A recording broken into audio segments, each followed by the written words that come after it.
বহু অপেক্ষার পর আজ সকাল ৯টায় শুরু হওয়ার কথা ছিল ঢাকা প্রিমিয়ার লিগ, কিন্তু এখনও পর্যন্ত শুরু হয়নি উদ্বোধনী ম্যাচ। উদ্বোধনটাও হয়েছে অনেকটা দেরিতে। সকাল 8:30টায় উদ্বোধন হওয়ার কথা থাকলেও সেই উদ্বোধনটা হয়েছে 10টারও পরে।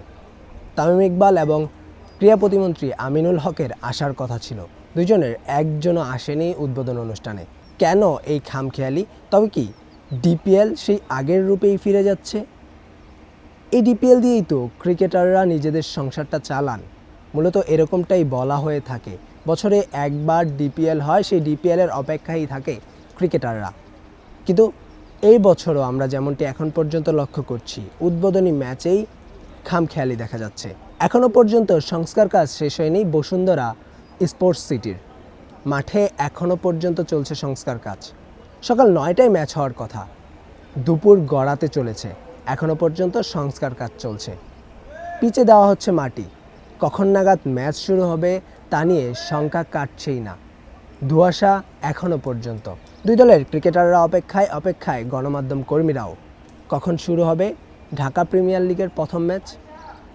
কোনো নির্ধারিত সময়ও এখনও পর্যন্ত দেওয়া হয়নি। তবে কি এবছরও অন্য বছরগুলোর মতোই ঢাকা প্রিমিয়ার লিগ শুধুই নামের ভারেই হবে? কি হবে শেষ পর্যন্ত ঢাকা প্রিমিয়ার লিগে, সেটি ধোঁয়াশাই থেকে গেল। প্রথম ম্যাচ উদ্বোধনী ম্যাচ, সেটিতেই এত সমস্যা থাকলে পরবর্তী ম্যাচগুলো আসলে কিভাবে হবে? আবারও বৃষ্টির মৌসুম, সেটি নিয়েও কথা হয়েছে। গণমাধ্যম কর্মীরা প্রশ্ন করেছিল, বৃষ্টির মৌসুমেই কেন বারবার খেলা হয় ডিপিএল?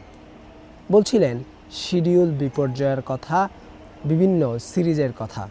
তবে এই ঢাকা প্রিমিয়ার লিগে যে অনেক ক্রিকেটার তৈরি করে, সেই ঢাকা প্রিমিয়ার লিগ নিয়েই কেন এমন খামখেয়ালি? কবে ঠিক হবে বাংলাদেশ ক্রিকেটের সবচেয়ে বড় এই টুর্নামেন্ট ডিপিএলের ব্যবস্থাপনা? Mohammad Ashikur Rahman, campus Times.